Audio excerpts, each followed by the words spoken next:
5 years of President Muhammadu Buhari's administration has recorded milestones, but not without emerging challenges of our time. And tonight we will focus on the development index of his government in the last 5 years. Have a good evening and welcome to tonight's edition of Weekend File. President Muhammadu Buhari began his second term in office on May 29, 2019, pledging to sustain the upward development trajectory he started in 2015.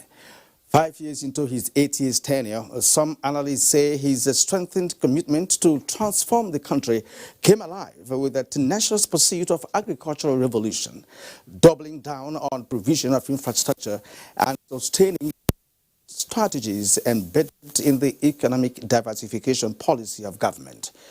The turn of events within the period under review indicated no sign that the fight against corruption is abating. So is the fight to rid the nation of insurgency. Several socio-economic mechanisms to empower Nigerians and reduce unemployment are said to have received greater attention. But the economic recovery and growth plan and perhaps other development instruments may have been pushed into glitches riding on coronavirus pandemic, which disrupted national budget plan and consequently altered initial projections.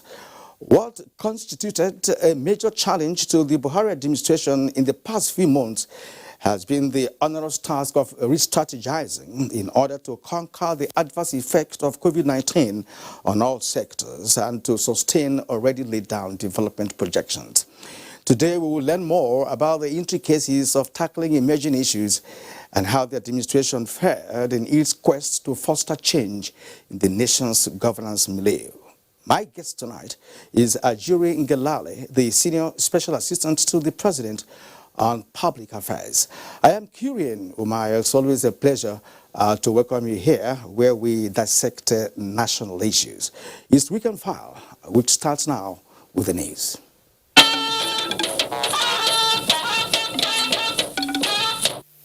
President Muhammadu Buhari has approved the reconstitution of the board of the Nigerian National Petroleum Corporation, NNPC, after the expiration of the term of the board members appointed in 2016.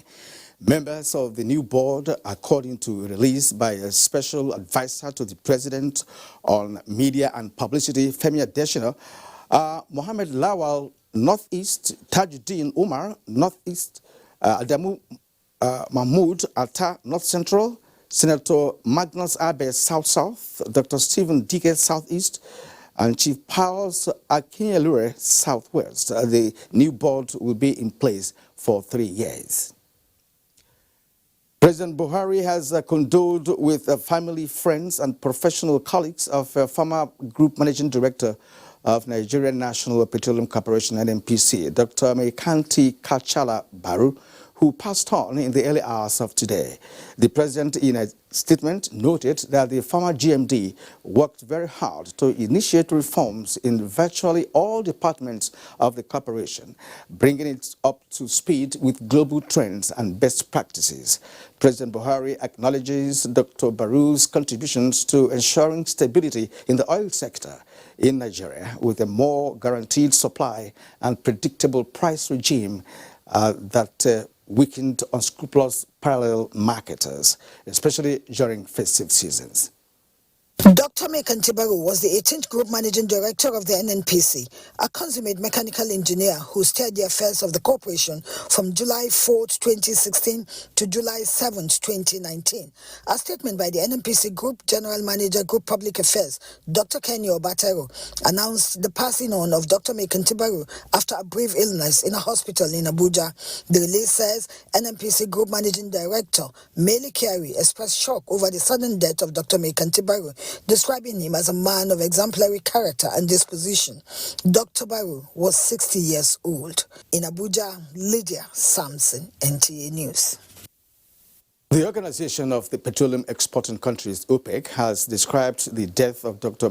Kantibaru, former group managing director of the NNPC, as a huge loss to the oil and gas sector in Nigeria. OPEC's Secretary General, Dr. Mohamed Sanusi Barkindo, in a condolence message, described Baru as a hardworking and committed professional who believed in transparency and accountability. He prayed that God Almighty grants his soul rest and expressed condolences to the family, the oil industry, and Nigeria at large. In the meantime, President Muhammadu Buhari's nephew, Alhaji Ibrahim Dauda, is dead. Ibrahim Dauda died in Daura, Katsina State, following a prolonged illness. In a condolence message, President Buhari said the death has robbed the family and the Daura community of one of its finest gentlemen. I am deeply touched and devastated by the passing of yet another family member, a man who had demonstrated amazing kindness and honesty in all his dealings. The president said he prayed God to forgive the soul of the deceased and reward his great and noble deeds with paradise. The deceased is survived by a number of children, including Dauda Ibrahim, a chief administrative officer in the house, in the State House here in Abuja. Now, India records a daily jump of 7,964 new COVID-19 infections as the United Kingdom death toll from people who have tested positive for COVID-19 rose by 38,376. Let's now join Uche Ugochukwu for a global update on COVID-19.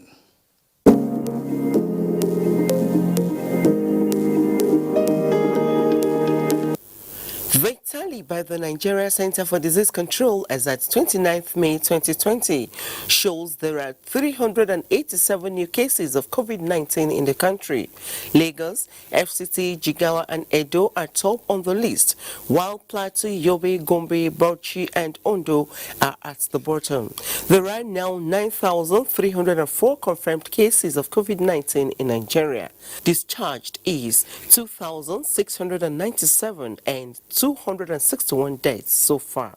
India has extended its coronavirus lockdown until June 30 in high-risk zones, but permitted restaurants, malls and religious buildings to reopen elsewhere from June 8, despite a record-high number of cases detected nationwide on Saturday. India reported a record daily jump of 7,964 new COVID-19 infections on Saturday and has so far recorded 173,763 positive cases and 4,971 deaths. The United Kingdom death toll from people who have tested positive for COVID-19 rose by 215 to 38,376, and Spain has recorded more than 238,000 confirmed cases of COVID-19 with more than 27,000 deaths. Globally, the figure released by Johns Hopkins University as of 6 p.m. local time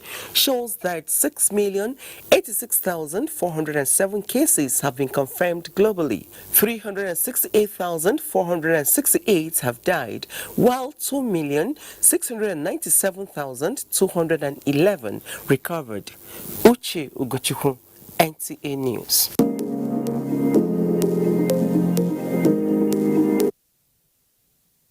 268 stranded Nigerians in China have safely arrived at the Nnamdi Azikiwe International Airport, Abuja, today.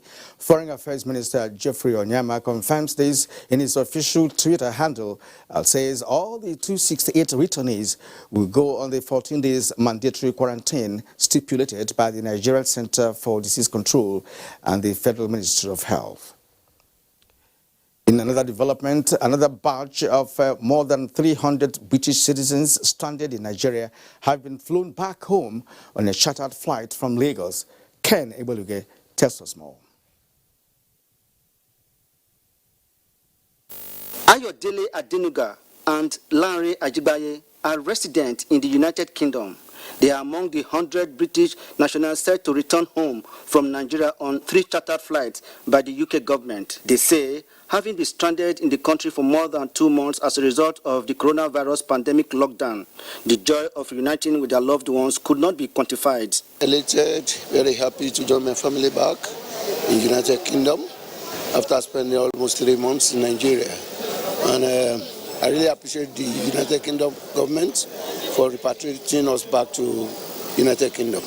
It's terrible, but because almost everything that I came to do in Nigeria, I couldn't fulfill them, but I just had to go back to UK to go and start afresh with my life. However, for other British citizens who wish to return home, the British Deputy High Commissioner said, "The British government has put in £75 million to get British people from all over the world back home to the UK.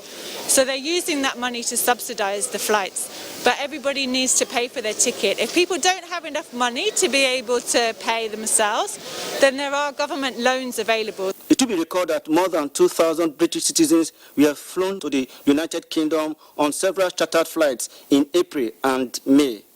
In Lagos, Ken Igbeluge, NTA News.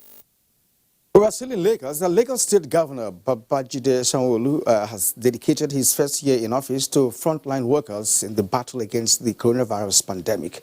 Nosa Usula reports that the governor also virtually inaugurated 18 projects in his office.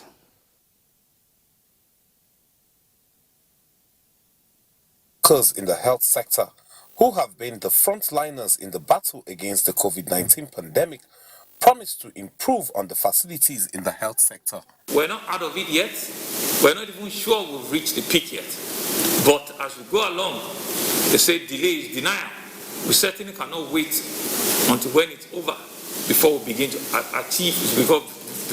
to acknowledge our own. The governor stated that while it was not possible to take the risky part of the job away, it is absolutely necessary to make provisions for a robust compensation plan that would make the health workers feel appreciated, considering the risk they are always exposed to. Meanwhile, at the inauguration of the projects, which include a concrete jetty with shoreline protection at Ikorodu, rehabilitation, upgrading and construction of road projects at Shomolu, Mushin and Badagry, over 500 houses and apartments in various parts of the state, and construction of classroom blocks in both primary and secondary schools in different local government council areas of the state.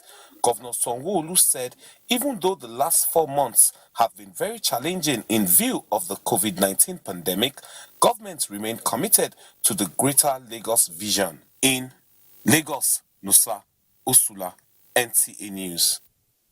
And now more coronavirus-related stories. The Nigerian Private Sector Coalition Against COVID-19 has donated an equipped isolation center to Niger State government towards fighting COVID-19 pandemic in that state. Governor Abubakar Sani Bello, who inaugurated the facility located at the Hajj camp in Mina, applauded the initiative. Suleiman Kudogi reports. The Nigerian Private Sector Coalition Against COVID-19 is a joint initiative of leading private sector leaders and the Central Bank of Nigeria, launched to support the government in the fight against COVID-19 in Nigeria. Items donated include 100 beds, 100 hospital overhead tables, mobile X-ray machine, and 1,000 personal protective wares, among others, worth millions of naira. Governor Abubakar Sani Bello appreciated the initiative and assured of continued partnership as well as effective use of the facilities provided. You can't just produce children and you allow the society to take care of your responsibility. If you have the ability and capacity to produce children, then you must have the ability and capacity to take very good care of them and give them the required parental guidance. And that is my stand on this. We'll make sure we take care of them.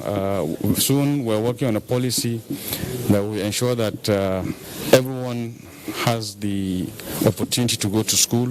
The governor noted that the isolation center will be put to use for the Almajiris returned back to the state from other parts of the country for medical examination before uniting them with their respective families.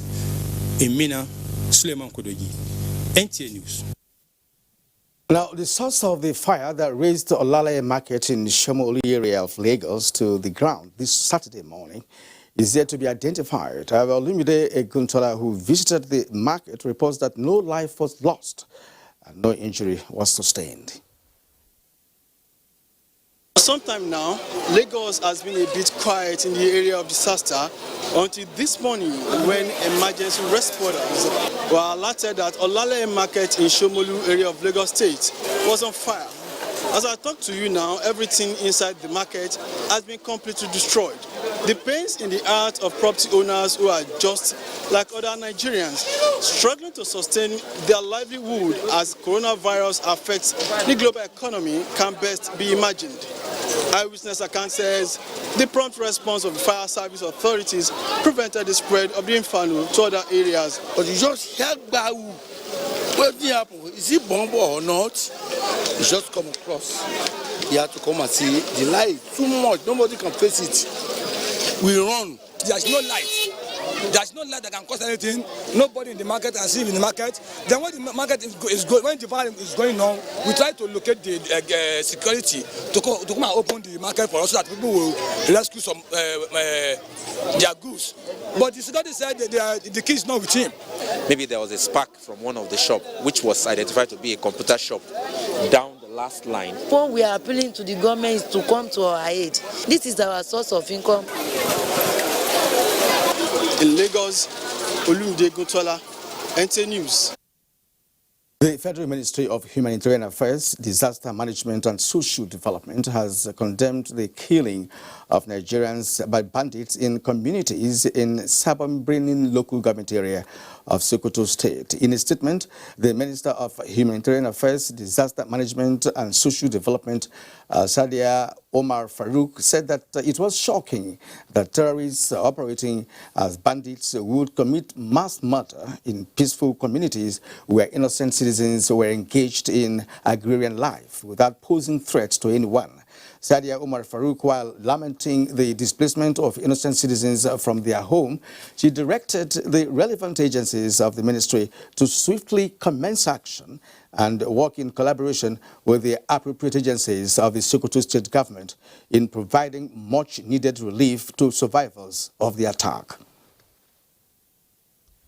Following the banditry attacks in some parts of Sokoto state, President Muhammadu Buhari directed the Chief of Defense Staff to undertake a quick assessment of the area was hit by the bandits to enable government to do the needful. Abdurrahman Usman Jibrila reports that the Chief of Air Staff, Air Marshal Sadiq Abubakar, visited Sokoto to carry out the directive.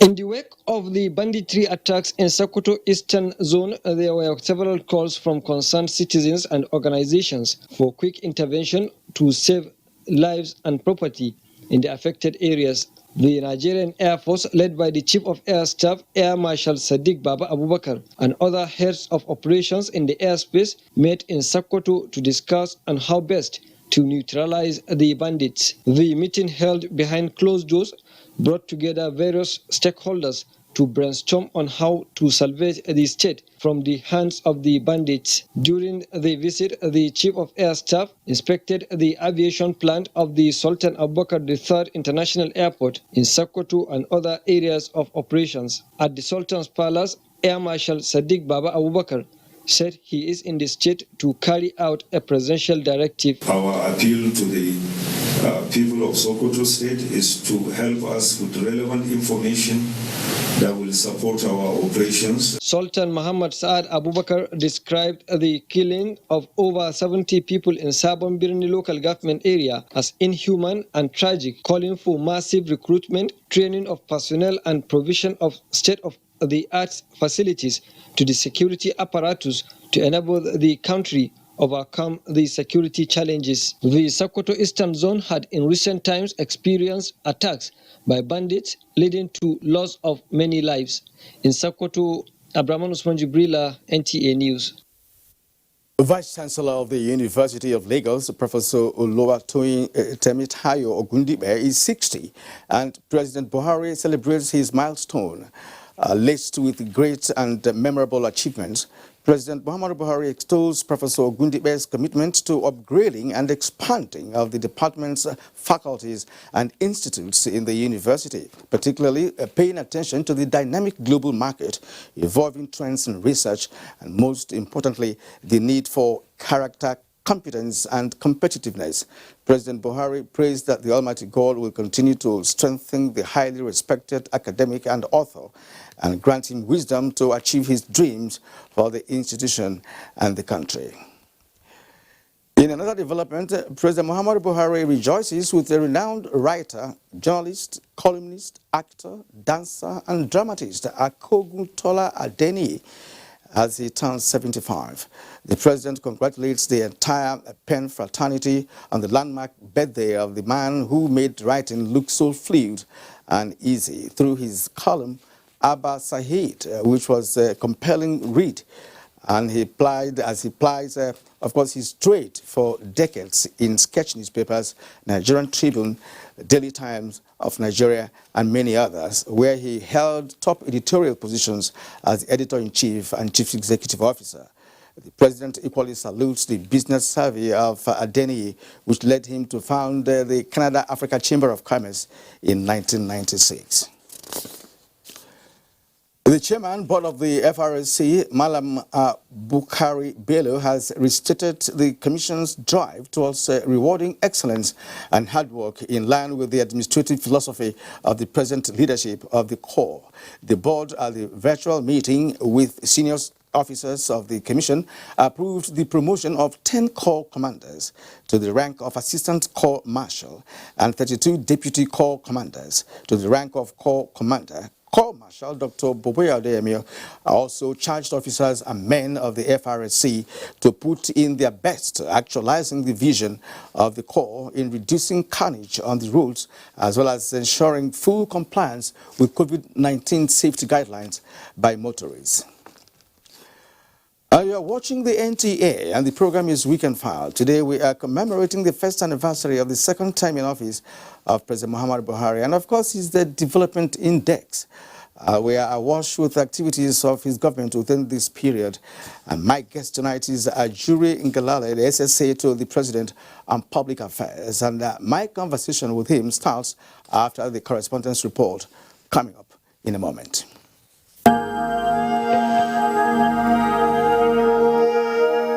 I wish to once again commend the frontline workers across the country who, on a daily basis, risk everything to ensure we win this fight. For those who got infected in the line of duty, rest assured that government will do all it takes to support you and your families during this exceedingly difficult period.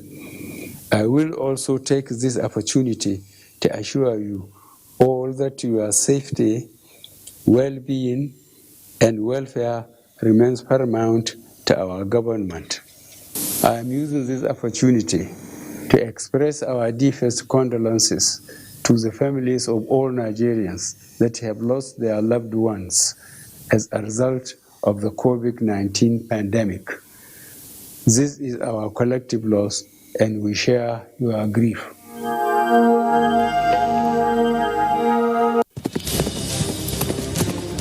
A united Nigeria, strong in the fight against COVID-19, to bring a voice of hope, to join hands to bring an end to this pandemic. Kandi ko hafia si akwada agha n'otu aka kandi nwere ikike ịhụ maka ahụike si dịkwa nkwadebe maka ọgụ a. Ní ayé àtijọ́, a farapamọ́ lábẹ́ àpáta Olúmọ, a sì borí ogun náà. Àkókò tó láti farapamọ́ sínú ilé. Mu ci gaba da kaɗaita juna, kuma mu kiyaye wuraren da akwai cunkoson mutane. Mukumulo bipa prizinko lokachide.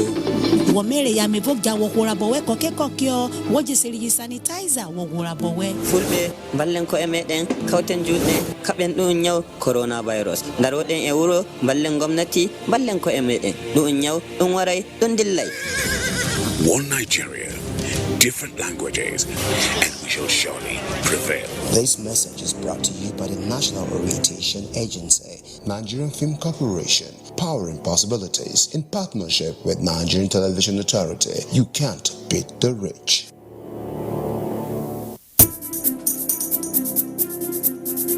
As a strong immune system increases the chances of victims surviving COVID-19. A corruption-free society creates opportunities for citizens to thrive and prosper. Build your immunity. Stop corruption now. Report all acts of corruption to ICPC on this toll-free number 0800 22 55 854272. This message is brought to you by ICPC and NTA. Make your home the place to be with GoTV's super cool kids channels. That sounds fun. From funky friends that'll keep even the little ones busy. All right, everybody, let's do this! To learn as you watch educational shows for curious young minds. You can do some amazing things. There's plenty for everyone. Tune in to our kids shows and get everything you need to keep the kids entertained and learning the fun way. GoTV, live it, love it. We have observed the lockdown. We have practiced the measures in order to curb the spread of the virus, but we can do better. The coronavirus spread is increasing daily, and only together can we cut down the numbers and defeat the spread of the virus.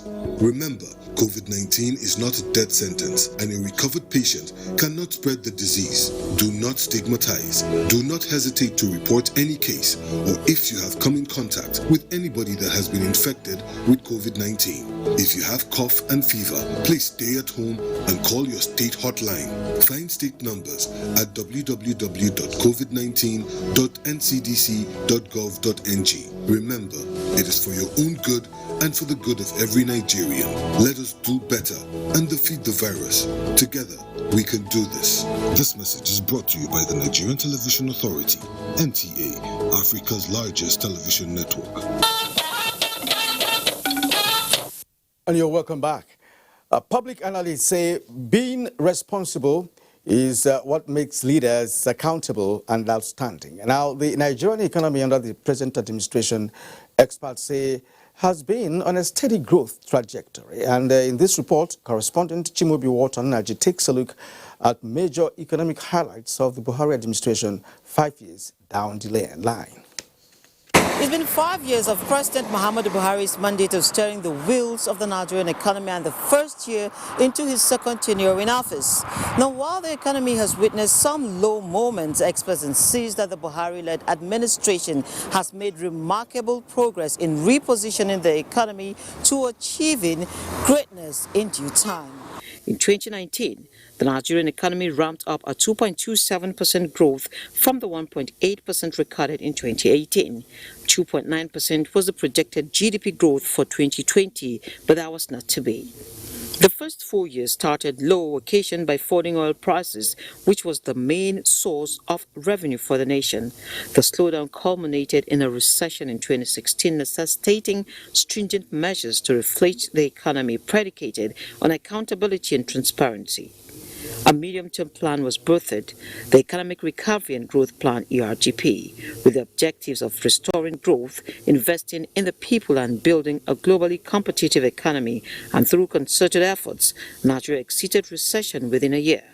This worked well with the budget and the medium-term expenditure framework, the MTEF. The ERGP is expiring this year, and it is to be replaced with the Agenda 2050 plan being formulated along with a medium-term National Development Plan 2021 to 2025. In January, President Muhammadu Buhari signed the 2020 Finance Act into law. Its strategic objectives include promoting fiscal equity and mitigating instances of regressive taxation, reforming domestic tax laws to align with global best practices, supporting micro, small and medium enterprises in line with the ease of doing business reforms, and raising revenue for the government to fund the 2020 budget. By February, coronavirus crept in like a nightmare, eroding global growth, Nigeria inclusive, sending all prices to their knees. The 2020 budget, which came into effect record time, is now being reviewed as the Brent crude fell below the budgeted benchmark.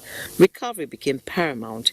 Monetary and fiscal stimulus have continually been injected to reverse an impending recession. In cushioning the effect of the pandemic, President Buhari approved a 500 billion naira COVID-19 crisis intervention fund. The President has also approved that the Ministry of Finance, Budget and National Planning should engage with the Central Bank of Nigeria to agree on a debt and interest moratorium for state and for the federal government on CBN-funded loans in order to create fiscal space for the states and the Federation. Part of the fiscal stimulus package is an external borrowing plan of $5.5 billion from multilateral institutions.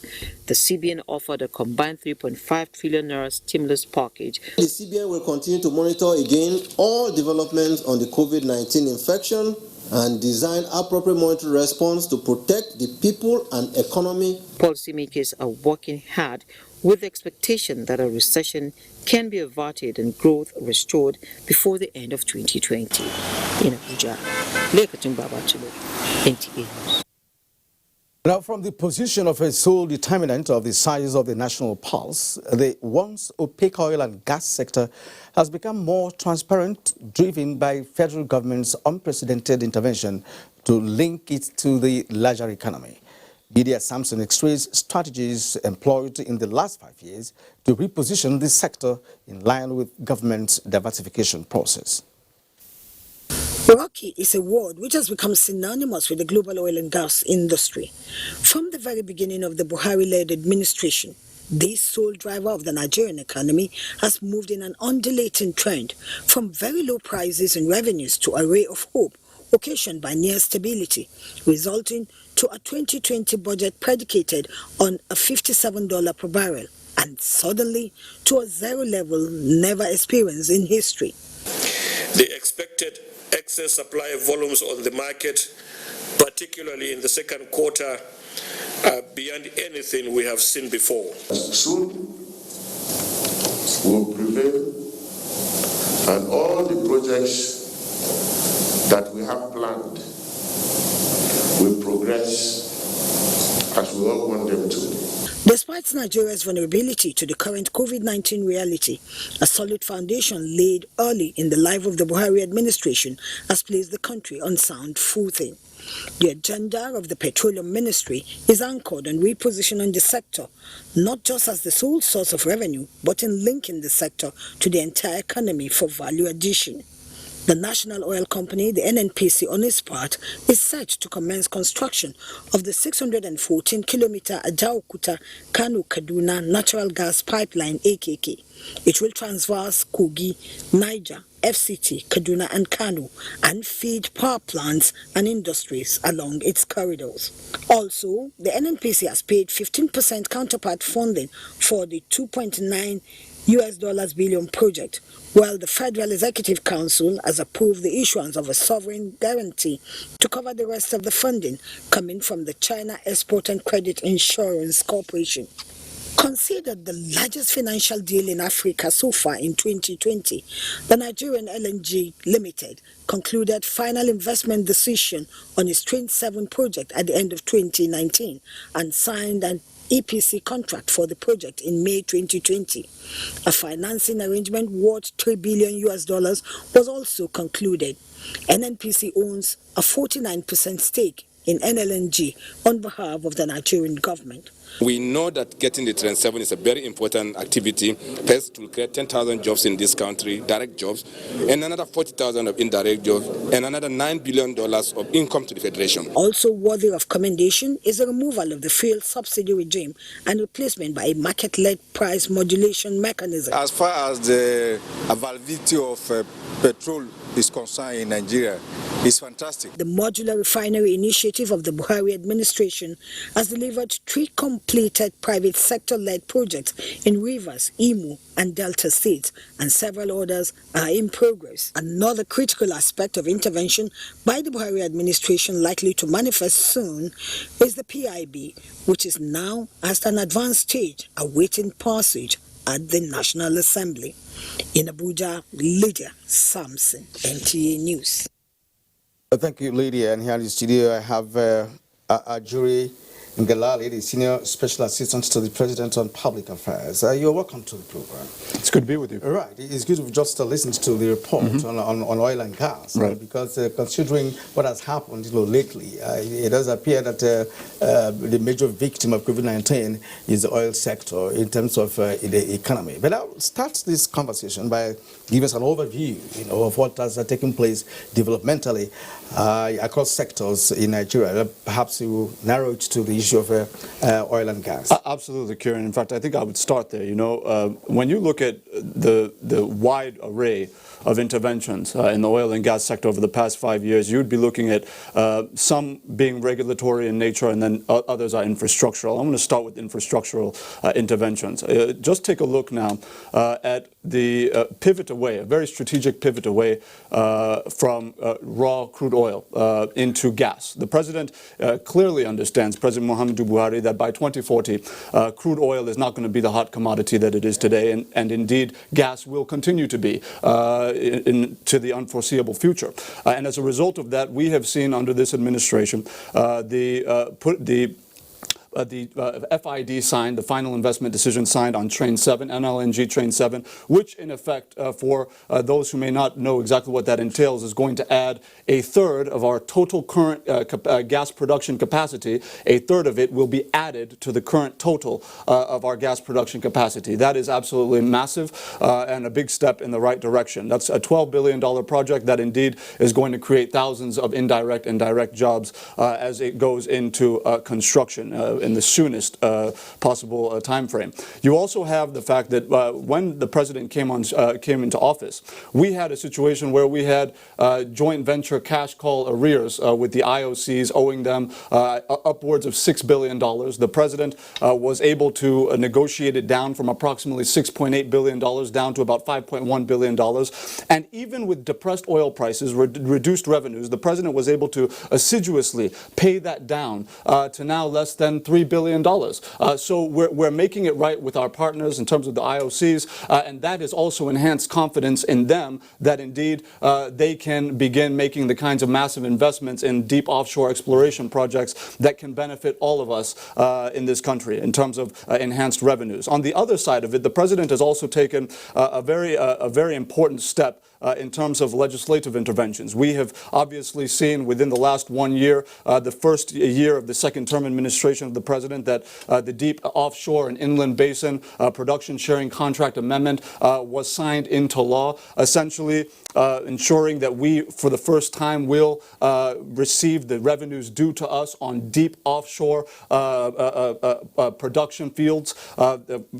Specifically, you're looking at Akpo, Akbami, Erha, and some of those deep offshore fields where we had been making no royalties. Now we have about an additional $1.5 billion that's going to be coming in to the Federation account every single year as a result of the passage of that amendment. So there has been so much going on. Now, and you look at, it's not just about the gas production and the legislative intervention. You're also looking at what has been done in terms of the adjoining infrastructure, because the President takes a look at all of these sectors and looks at how we can meticulously put together a blueprint that takes into cognizance all of the allied matters. For example, the road infrastructure. So you have, for example, the President now has put in place Boni Bodo Road. We are at an advanced stage of progress in the completion of that road, a 120 billion naira road that will link NLNG in Boni Island to the mainland so that we can facilitate the easy transportation of gas products through the country.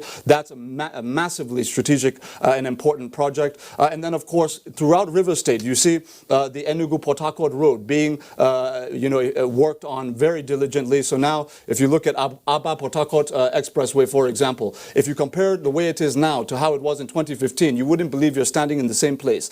So there are so many different aspects to what the President has done in terms of oil and gas. Yes, I want to come in here, to ask you to further expatiate on the issue of gas, because Nigeria has over 2 trillion cubic meters of gas, in fact, the highest in the world. That's right. And of course, the value chain, the value addition, in gas, is lacking.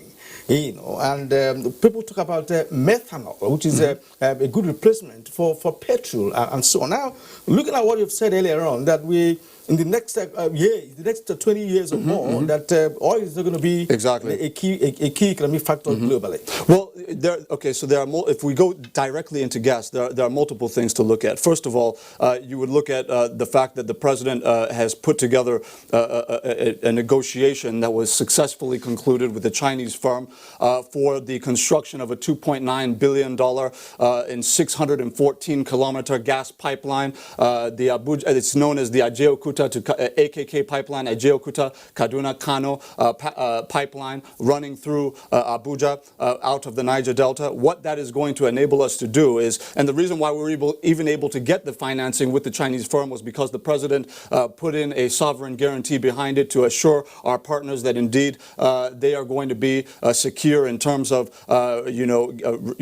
recovering the funds put into the project. But in effect, this is going to enable us to use the gas capacity in the Niger Delta to eventually get to a point where we can pass it not just up through Kaduna and Kano, but beyond Kano, trans-Sahara into North Africa, so that we can have an inbuilt export market for our gas. The president is not only looking at that as he's doing that, he's also talking with the Moroccan government, ensuring that we can take the West African gas pipeline and extend that up through Morocco and eventually pass that across the Atlantic so that we can be reaching Western Europe with Nigerian gas. That is going to revolutionize the future of the Nigerian economy, and all of that is very much in play with what the president is doing. And many of these things, you will not see them immediately. Some of them will be immediate, some of them will be medium term, some of them will be long term, but the president is putting us on course to go down that road. The last thing I want to mention, Kieran, very quickly, is for decades now, we have lost tens of billions of dollars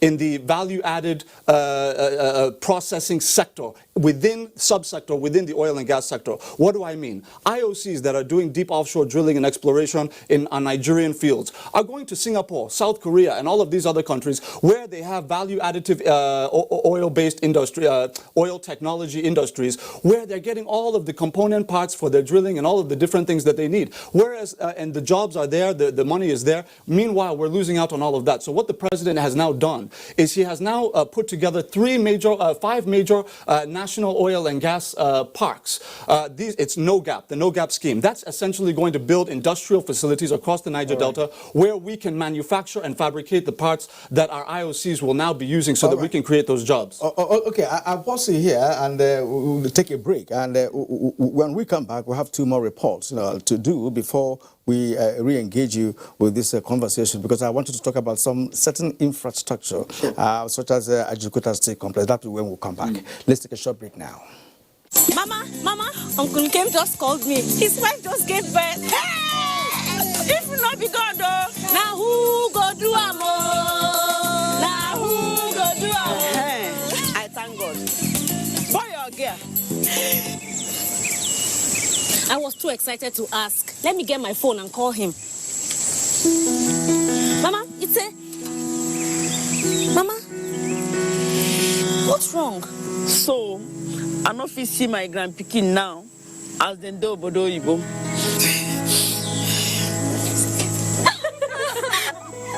Mama, I have a surprise that will cheer you up.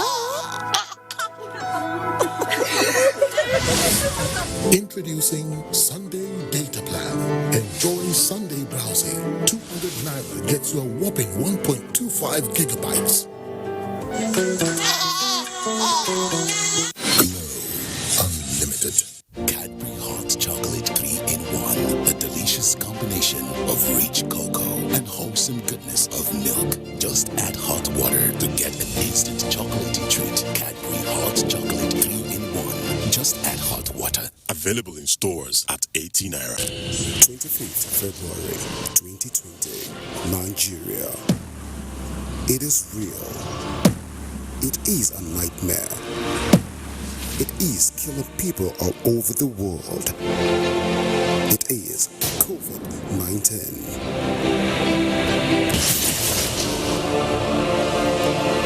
Compliance with the various states in Nigeria, the current measures will flatten the curves. Shutting down is not an act of wickedness, but an act to save lives. Stay home, stay safe. Observe social distance. Always put on a face mask while leaving your house. Make sure you are on the tricycle alone. Cars and buses cannot carry more than half their passengers. Always remember to wash your hands. Together, we will defeat COVID-19. This message is brought to you by the National Orientation Agency, Nigerian Film Corporation, powering possibilities. Now believe this Koroti. You know, if you touch black man, if you like, gather the whole Niger, come together, make a cough. Nothing. Which one you want? Give me V&D. I beg, get small pieces. How much you want to give him? Give me 200. Take your change now. You don't want your changes. My people, this coronavirus, na serious matter. May una wash una hands regularly. Come use alcohol-based hand sanitizer. If you no see water, wash your hand. Oh, make una sit down for house. You see this virus, so e no get leg. Now we dey waka kurukere. No waka around, make the virus for die. No forget, say the betterment of our people. Now for your handy day. This message is from the Akinfade Foundation in partnership with the National Orientation Agency with support from MacArthur Foundation. You're welcome back. And one of the sectors which Nigerians identified as having recorded success or successes is in the aspect of the fight against corruption and all the efforts being made by government to bring about transparency in governance. Now, Olabude Arewa has more on that. Nigeria's history cannot be complete without mentioning the many anti-corruption trials involving notable personalities. In 2015, for example, the $2.1 billion arms deal was exposed following the interim committee report on arms procurement, which indicted former National Security Advisor Colonel Sambo Dasuki. This led to his arrest and prosecution, along with the founder of Dow Communications PLC, Chief Raymond Dokpesi, former Governor of Sokoto State, Atayewu Bafarawa, and the former Minister of State for Finance, Bashir Yuguda. Of note also were the convictions recorded by the EFCC and the ICPC against former PDP Publicity Secretary, Olisa Metu, along with ex-governors Joshua Darie and Jolly Yame. The EFCC has recovered 794 billion naira between 2015 and 2019. The ICPC, on its part, is intensifying the scrutiny of the personnel costs of ministries, departments, and agencies, has yielded more than 41 billion naira in recoveries from inflated personnel budgets. Corruption is not a good thing because all of us, we are going to survive it. And how do you fight it is individual discipline. You know that this thing is not good. You don't do it. The ICPC and the EFCC combined recovered over 113 billion naira. In the last 1 year, the EFCC on its part secured the conviction of 1,270 persons. The success of the anti-corruption fight is also evident in the return to Nigeria of $311 million Abacha loot. The current administration has taken further steps to promote transparency, with the current advocacy for states, local governments, and communities to own the initiative and take the message of transparency to all nooks and crannies of the country. In Abuja, Olabude Arewa, NTA News. All right, we are still with Ajuri Ngelale, the Senior Special Assistant to the President on Public Affairs. Now let's talk about corruption. This is an area that the government has been, of course, commended variously and at different quarters. Tell us more about what has happened with respect to the fight against corruption. Well, there's no doubt about the fact that a lot has happened, and there's still a lot to be done. The President would acknowledge that as well. And see, when you look at the raw figures, let's just look at how, first of all, you deal with corruption in two ways. One is preventative, one is now dealing with it once it has now manifested and people have already stolen. Let's now look at it from the preventative side first. The President, upon assuming office, immediately put into effect the presidential audit of the civil service, where the President was able to uncover about 54,000 different ghost workers, saving the nation, taking up about 200 billion naira every single year in fake salaries to these ghost workers, which obviously were being diverted to some bureaucratic fat cats. Now, that has been cut out. So since 2015, you're looking at almost $1 trillion that has been saved as a result of the presidential continuous audit initiative. Now, beyond that, you're now looking at what has been done in terms of those who have stolen, and now you're trying to recover. The asset recoveries have more than tripled from the period of what was recovered between 2009 and 2015 to what has been recovered from 2015 now to 2020. We have seen triple in terms of the asset recoveries. Especially the Abuja loot. And then, of course, no, that's even separate. I'm even talking of the Naira recoveries that had been stolen from inside of the country. And then, of course,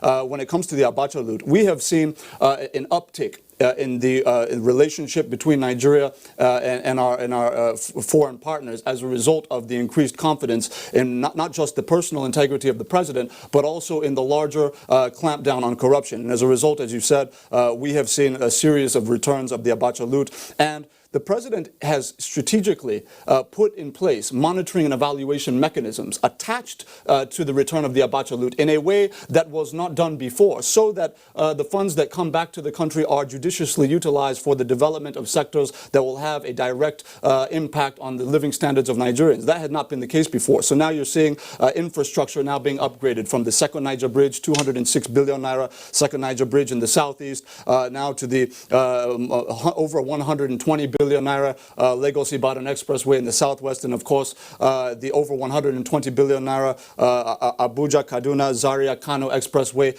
in the north. Those are all going to be three beneficiaries of the latest return of over $300 million.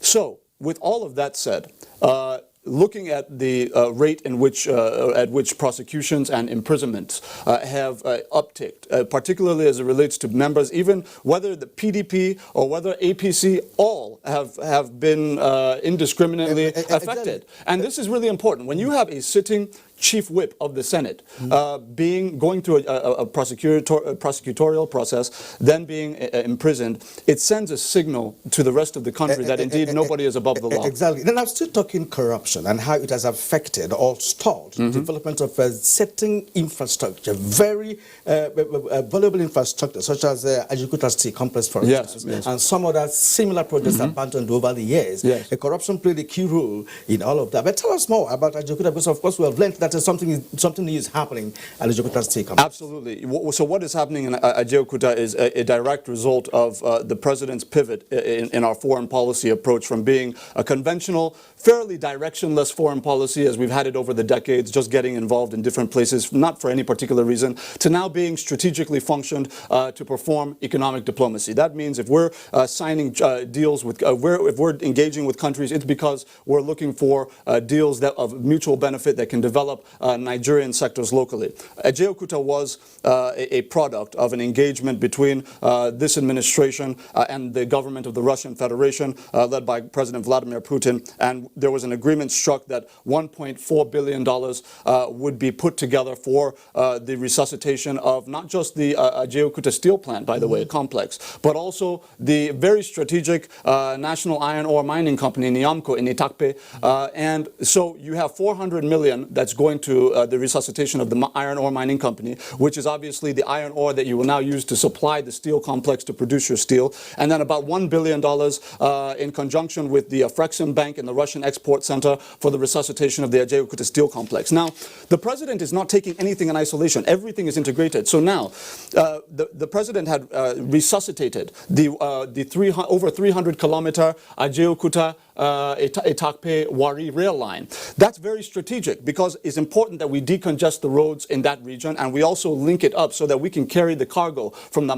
iron ore mining company to the steel complex via rail. So all of these things are being worked together in synergy. All right, a final question for this segment of our program. COVID-19, set in a few months ago and disrupted the budgeting plan, as well as also put a cog in the wheel of progress of all the entire economic plan. Of course, the worst hit is of course the oil, which is the main source of our funding. Now, re-strategizing and of course reformulating all development structures must be involved. So before we can go ahead, based on what is on ground now with respect to coronavirus pandemic, which everybody or every nation is fighting. Now, how can this government manage the budget that have put together before for 2020, and of course the pandemic, which has of course struck What you're looking at is, let me just start from agriculture. In view of COVID-19, President Muhammadu Buhari constituted the Economic Sustainability Committee chaired by Vice President Professor Yemi Osinbajo, of course having all of the leaders of the economy, the Minister of Finance, the CBN Governor, NNPC, GMD, and the Minister of Works, Agriculture, and many of the very strategic job-creating ministries. Now, they came together and essentially said, how can we rebuild this nation across sectors with a particular focus on targeting indigenous Nigerian companies that employ wholly indigenous Nigerian labor that will use wholly indigenous Nigerian raw materials. So if you're constructing a road, are you using Nigerian bitumen in accordance with Presidential Executive Order 003 and 005 on local content and local science and engineering procurements? All of these things have now been put together, and they've said, okay, look, first of all, let's look at the agricultural component of it, because it's cross sectors. The agricultural component essentially entails a partnership between the federal government and state governors, where state governors have committed to giving massive hectorate of land to the federal government, for the federal government to recruit and employ millions of young people to do an unprecedented land clearing and cultivation project that would essentially target high-value export commodities that are not currently being developed at a massive scale in Nigeria, such as cocoa, beef, dairy, and several others. But there are so many things to get into. I wish we had more time. Exactly. I mean, there could be a second part of this conversation, right? Because we need to get more information on what the government is doing to bring about the change that everybody has been yearning for. At this point, we'd like to thank you for being part of our show this evening. Jury Ngelale is the Senior Special Assistant to the President on Public Affairs. All right, now we take another break. We'll be back shortly. No more break. Let's go sports.